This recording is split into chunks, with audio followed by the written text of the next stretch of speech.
한 주간 인천 지역 국회의원과 단체장들이 SNS에 올린 글을 소개해드리는 시간입니다. 지난 지방선거에 당선된 구청장들이 최근 들어서 SNS에 올리는 글이 많이 늘고 있습니다. 지금 바로 확인하시겠습니다. 서구갑의 이학재 의원은 서구 지역 민주당 인사들이 요구한 루원시티 교육청 이전에 대해 비판하는 글을 올렸습니다. 이미 인천시 제2청사를 루원시티에 신축하는 것으로 최종 결정이 난 상황에서 교육청 이전을 거론하는 것은 짜고 치는 고스톱이라며 시청 제2청사 신축을 요구했습니다. 교육청 이전에 대해선 협의가 끝난 뒤에 발표해야 할 것이라고 밝혔습니다. 이재현 서구청장은 루원시티와 관련해서 SNS에 글을 올렸습니다. 이 청장은 루원시티가 교육행정복합타운이 될 것이라며 박남춘 시장, 민주당 시구 의원들과 함께 실제로 이루어지는 공약을 달성하겠다고 밝혔습니다. 그러면서 루원시티 조성은 원도심 활성화를 위한 대표 사업이 될 것이라고 설명했습니다. 이강호 남동구청장은 자신이 단행한 대규모 인사와 관련해 글을 올렸습니다. 그동안 동주민센터에서 근무하면서 한 번도 구청에 못 올라온 직원들에게도 기회를 주는 인사를 했다고 자평했습니다. 본인의 능력을 검증할 기회를 주고 모두에게 평등한 승진 기회를 주는 공정한 인사가 되도록 노력하겠다고 밝혔습니다. 공동모금의 인천지부 회장과 직원들을 만나서 남동구의 지원을 당부하기도 했다며 관련 사진을 올리기도 했습니다.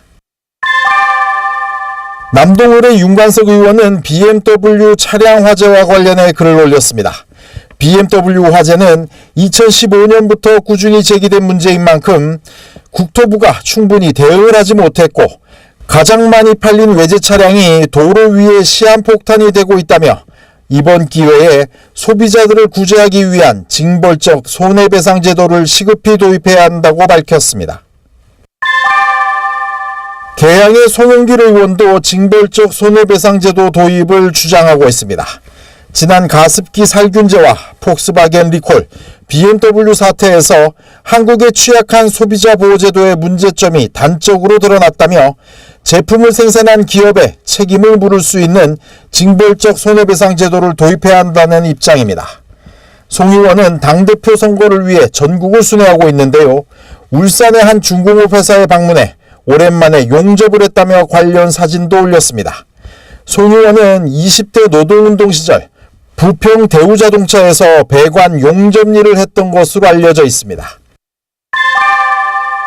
부평갑의 정유섭 의원은 폭염을 재난에 포함시키는 법률 개정을 논의하고 있다고 전했습니다.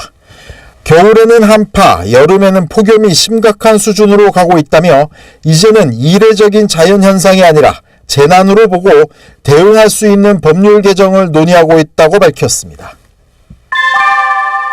장정민 옹진군수는 선친의 기일을 맞아 휴가를 내고 백령도를 방문했다고 합니다.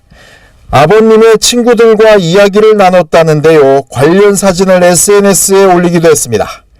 선친은 자신에게 겸손함을 가르쳐준 분이라고 회상하면서 반드시 옹진을 국민들이 행복한 기회의 땅으로 만들겠다고 밝혔습니다. 박남춘 시장은 100일 앞으로 다가온 수능과 관련해 관련 사진과 함께 비서실 명의의 짧은 글을 올렸습니다. 수험생과 학부모를 응원하는 내용인데요. 박 시장은 국회의원을 할 때도 수능일이나 수능 100일 전에는 수험생을 응원하고 수험장을 자주 찾은 바 있습니다. 지금까지 SNS 미주알 고주알이었습니다.